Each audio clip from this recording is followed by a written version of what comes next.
बैठक में नीति आयोग की, उस बैठक में मैं भी मौजूद था और ये सरासर गलत इल्जाम है कि किसी का माइक वहां पे बंद कर दिया गया।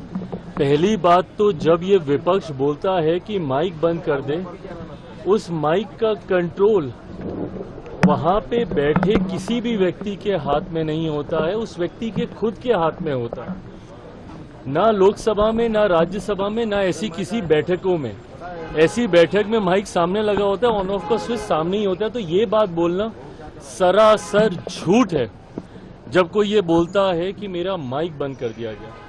हाँ, हर मुख्यमंत्री को, क्योंकि समय की बाध्यता थी, ओपन एंडेड अगर डिस्कशन को रखा जाता तो संभवतः हफ्तों तक ये बैठक ही चलती रहती। ऐसे में हर मुख्यमंत्री से ये विनम्रता पूर्वक आग्रह किया गया था कि अपनी बातों को संक्षेप में एक तय समय सीमा के भीतर रखा जाए।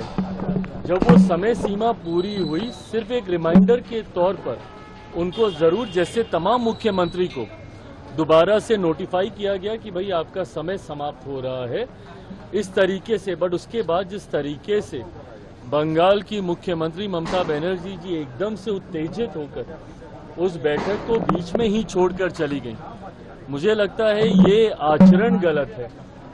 अगर आपको अपनी बात को रखना भी है, कोई नाराजगी भी है, तो आप वहीं पे रखती ना, बोलती कि अभी मुझे और बोलना है, मुझे और कहना है। हम सब वहां पर मौजूद थे, प्रधानमंत्री जी स्वयं उनको सुनना चाहते थे, वित्त मंत्री जी स्वयं वहां पे मौजूद थी, वो भी चाहती थी कि भैया क्या बजट को लेकर वो अपनी बातों को रख रही हैं। बट जिस तरीके से उनका आचरण था, इससे ऐसा लगता है कि विपक्ष की पहले से ही ये सोची समझी एक रणनीति का ये हिस्सा था कि वो जाएंगी, हंगामा खड़ा करेंगी और नीति आयोग जिस मकसद के साथ हम लोग वहां पर बैठे थे, उसके मकसद को डाइवर्ट कर सिर्फ अपनी ओर पूरा ध्यान केंद्रित करने के उद्देश्य से ये इस तरीके की कार्रवाई की गई है। कांग्रेस के साथ 4 सीएम ने बैठक को अटेंड नहीं किया, कहा बॉयकॉट कर दिया, और उन्होंने कहा कि हमारे साथ बाकी स्टेट के साथ नाइंसाफी हुई है जिस तरीके का बजट आया है। भाई मेरी समझ के परे है। अगर आपको ऐसा लगता भी है, किसी भी राज्य को अगर ऐसा लगता है कि उनके साथ नाइंसाफी हुई है, तो यही वो उचित फोरम है ना। नीति आयोग की बैठक ही वो मंच है जहां पर जाकर आप प्रधानमंत्री जी के समक्ष अपनी शिकायतों को आप रख सकते थे। इस मंच पर जाकर अपना ऐतराज आप दर्ज करा सकते थे, अपनी आपत्ति आप दर्ज करा सकते थे। और जो लोग ये बोलते हैं कि हम लोग के साथ भेदभाव हुआ, पहली बार देश में एक ऐसा बजट एक लंबे समय के बाद देखने को मिला जिसने पिछले 10 सालों में देश की मजबूत होती अर्थव्यवस्था का लाभ जनता को पहुंचाने का काम किया।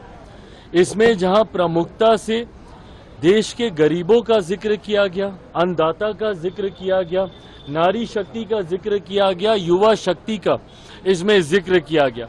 ये ऐसे सेक्टर्स हैं जिसमें प्रमुखता से उनको लाभ पहुंचाने के लिए योजनाओं की और राशि की घोषणा की गई। जो राज्य कहते हैं कि उनके साथ अनदेखी हुई, क्या उनके राज्य में गरीब नहीं है? क्या उनके राज्य में महिलाएं नहीं हैं?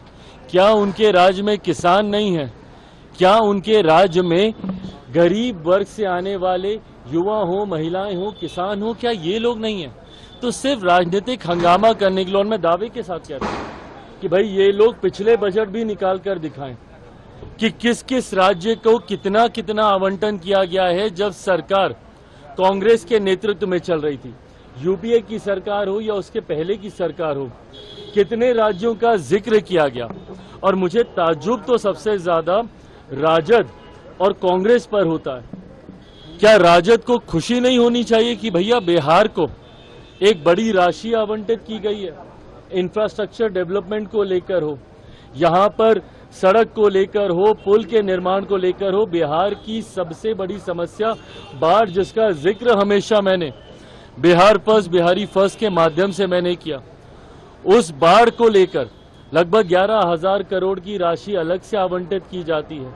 ऊर्जा को लेकर अलग से राशि आवंटित की जाती है। इंफ्रास्ट्रक्चर को लेकर राज्य में अलग से राशि आवंटित की जाती है।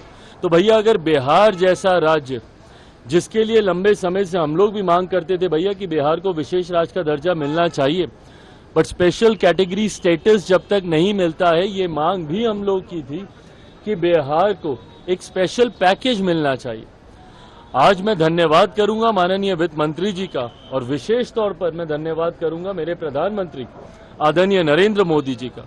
मैं अपनी तरफ से, अपनी पार्टी लोक जनशक्ति पार्टी रामविलास की तरफ से प्रधानमंत्री जी और वित्त मंत्री जी का धन्यवाद करूंगा कि एक लंबे समय से जो बिहार और बिहारियों की मांग थी, उस मांग को सुना गया है, उस मांग को पूरा किया गया है। अगर इस पर भी अगर राजद और कांग्रेस को अगर ऐतराज है, तो ये वही लोग हैं जो कतई बिहार का विकास नहीं चाहते हैं। चिराग पासवान ने मौखून सत्र चल रहा था।